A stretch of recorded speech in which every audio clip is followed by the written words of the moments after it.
Hi friends, welcome to relax recipes. இன்றைக்கி நம்ம ஒரு மினி லஞ்ச் காம்போ தாங்க பார்க்க போகிறோம். நல்ல வில்லேஜ் ஸ்டைலில் காரசாரமாக ரசம் வச்சுட்டு அதுக்கு ஐர மீனை கட்டியாக வைக்க போகிறோம்.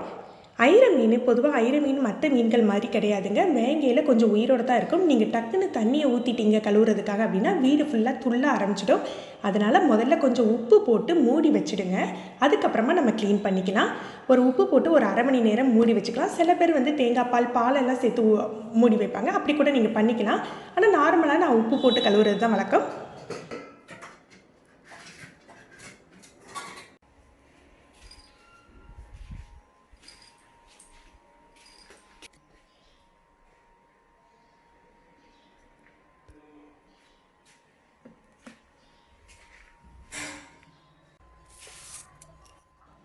இன்றைக்கி நான் சாதம் வடிச்சுக்க தான் போகிறேன். குக்கரில் வைக்க போகிறதில்ல.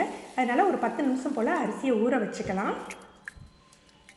இன்றைக்கி நம்ம ட்ரெடிஷ்னல் ஸ்டைலில் வைக்கிறதுனால அதுக்கு தேவையான பொருட்கள் எல்லாம் எடுத்து வச்சிடலாம். கொஞ்சம் ரசத்துக்கும் மீனுக்கும் சேர்த்து நம்ம புளி ஊற வச்சிடலாம்.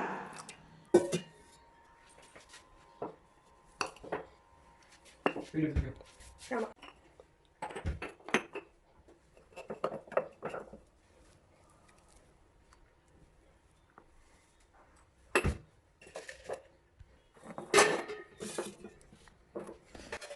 இன்றைக்கி ஐர மீனுக்காக 3 தக்காளி சின்ன தக்காளியாக எடுத்துகிட்டு சின்ன வெங்காயம் ஒரு 300 கிராம் போல் எடுத்து வச்சுருக்கேன். இன்றைக்கி நம்ம மீனை கட்டியாக வைக்க போகிறதுனால இவ்வளோ வெங்காயம் சேர்த்துக்கிறேன். நீங்கள் குழம்பு மாதிரி வைக்கிறதா இருந்தால் கொஞ்சம் குறைச்சி சேர்த்துக்கலாம். 2 பச்சை மிளகாய், நல்லெண்ணெய். ஐர மீன் குழம்புக்கு நல்லெண்ணெய் ரொம்ப ருசி கொடுக்குங்க. அதனால் நல்லெண்ணெய் எடுத்து வச்சுருக்கேன். இப்போ மீன் நல்லா கழுவிடலாம். இந்த மீனோட மேல் பாகம் பார்த்திங்கன்னா நல்லா வலுவலுன்னு இருக்கும். அதனால் ஒரு 2-3 தடவை நல்லா கழுவி எடுத்துக்கோங்க.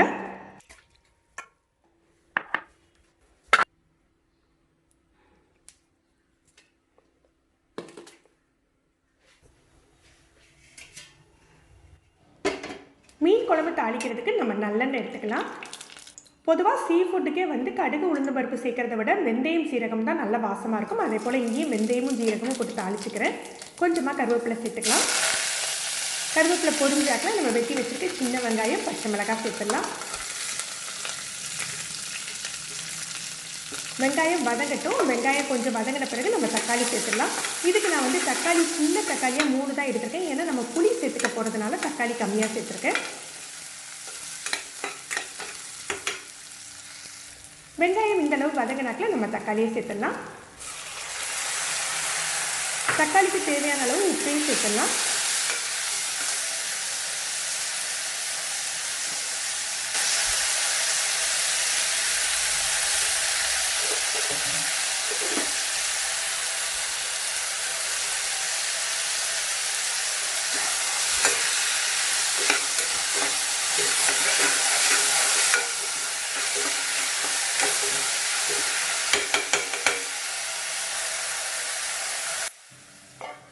ஒரு 5 நிமிஷம் மூடி போட்டு வச்சிடலாம். தக்காளி மசிட்டோம். அதுக்குள்ளே நம்ம காரச்சாரமான ரசத்துக்கு தேவையானதெல்லாம் எடுத்துடலாம்.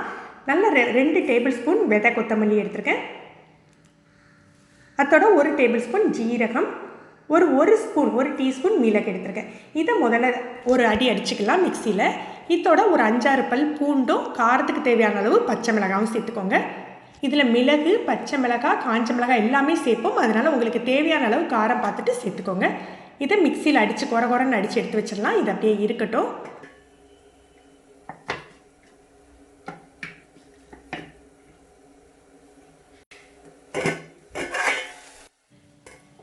இப்போ தக்காளி நல்லா மசிஞ்சிட்டு இப்போ நம்ம மசாலா புளி எல்லாம் சேர்த்துடலாம். மசாலாவுக்கு நாங்கள் மீன் குழம்பு மசாலாவில் விதை கொத்தமல்லி, ஜீரகம், மிளகாத்தல், மஞ்சள் வச்சு அரைச்சிருப்போம். நீங்கள் அந்த மாதிரி இருக்கிற மசாலாவை யூஸ் பண்ணிக்கலாம். காரத்துக்கு தேவையான அளவு மிளகாய்த்தூளும் மசாலாத்தூள் 1 டேபிள் ஸ்பூன் சேர்த்துக்கிறேன். வழக்கமாக நீங்கள் மீன் குழம்புக்கு என்ன மசாலா சேர்ப்பீங்களோ அதையே இதுக்கு சேர்த்துக்கலாம். இது லேசாக வதக்கி விட்டுட்டு நம்ம கட்டியாக கரைச்சி வச்சுருக்கோம் இல்லையா, அந்த புளியை சேர்த்துடலாம்.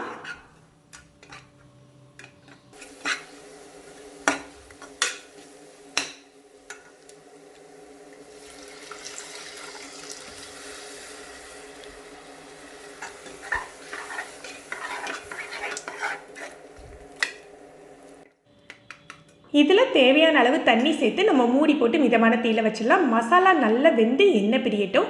இன்றைக்கி நம்ம எக்ஸ்ட்ரா டேஸ்ட் கொடுக்கறதுக்காக கொஞ்சமாக வந்து தேங்காய் பால் சேர்த்துக்க போகிறோம். ஒரு அரை கப் அளவுக்கு கட்டியான தேங்காய் பால் எடுத்து வச்சுக்கோங்க. இது கொதிக்கட்டும். அதுக்குள்ளே நம்ம ரசத்துக்கு தாளிச்சிடலாம். ஒரு 2 டேபிள் ஸ்பூன் போல் எண்ணெய் எடுத்துக்கோங்க. ஏன்னா இந்த மசாலாவை வந்து நம்ம எண்ணெயில் தான் வதக்குவோம். அதனால் 1 டேபிள் ஸ்பூன்லேருந்து 2 டேபிள் ஸ்பூன் எண்ணெய் சேர்த்துக்கோங்க. எண்ணெய் காஞ்சாக்கில் நம்ம தாளிக்கிறதுக்கு சேர்த்துடலாம். கடுகு, உளுந்தம்பருப்பு, வெந்தயம், காஞ்ச மிளகாய் இதை முதல்ல போட்டுக்கலாம். அப்புறம் நம்ம கருவேப்பிலை போட்டு தாளிச்சிடலாம்.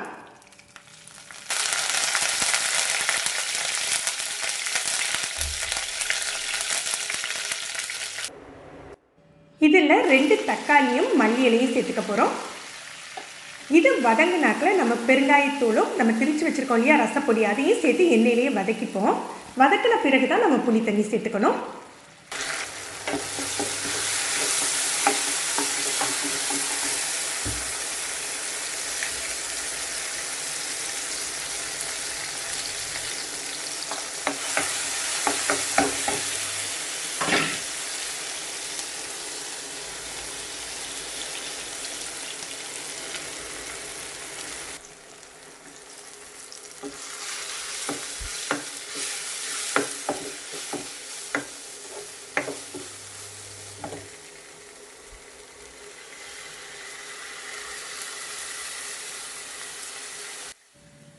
புளி தண்ணி ஒரு கொதிச்சாக்கில் நம்ம தேவையான அளவுக்கு தண்ணி சேர்த்து உப்பு போட்டு கொதிக்க வச்சிடலாம்.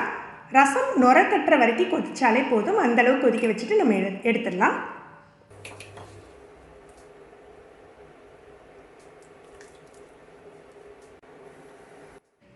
இந்த மாதிரி ஓரத்தில் கொதி வந்து நடுவில் நுர கட்டினாக்கிலே நம்ம ரசத்தை அணைச்சிடணும். இதை உடனே நம்ம வந்து வேறு பாத்திரத்துக்கு எப்போதுமே மாற்றி வச்சிடணும். ரசம் அந்த பாத்திரத்திலே இருந்ததுன்னா நமக்கு வந்து டேஸ்ட்டு குறைஞ்சிடும்.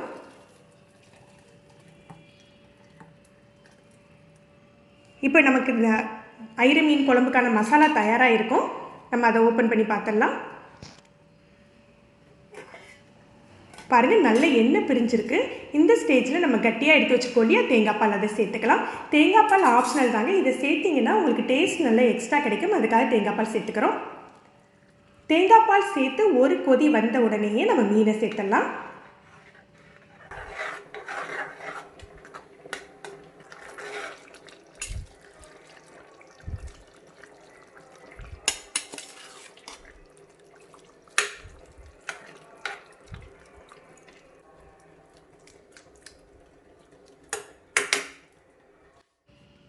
மீனை நல்லா கலந்து விட்ட பிறகு அதுக்கு மேலே 1 டீஸ்பூன் அளவுக்கு நல்லெண்ணெய் சேர்த்துக்கோங்க. நல்லெண்ணெய் சேர்த்து நம்ம மூடி போட்டு வச்சிடலாம்.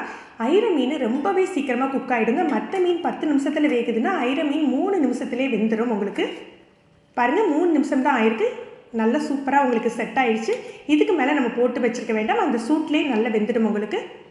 உங்களுக்கு மீன் குழம்பு மாதிரி வேணும்னா நீங்கள் இன்னும் கொஞ்சம் உங்களுக்கு தேவைக்கு தகுந்தாப்பில் தண்ணி சேர்த்துக்கலாம். இப்போ நமக்கு மீன் ரெடி ஆகிடுச்சு, ரசமும் ரெடி ஆகிடுச்சு. அப்பளம் பொரிஞ்சிட்டா நம்மளுடைய லஞ்ச் காம்பா தயாராகிடும்.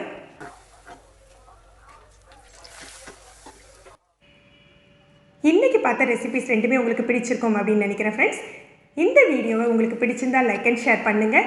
இது வரைக்கும் நம்ம சேனலை சப்ஸ்கிரைப் பண்ணாதவங்க சப்ஸ்கிரைப் பண்ணி கீழே உள்ள பெல் பட்டனை ப்ரெஸ் பண்ணுங்கள். அப்போ தான் நம்ம சேனலில் போடுற புது புது வீடியோக்களோட நோட்டிஃபிகேஷன் உங்களுக்கு இமீடியட்டாக கிடைக்கும். தேங்க்யூ.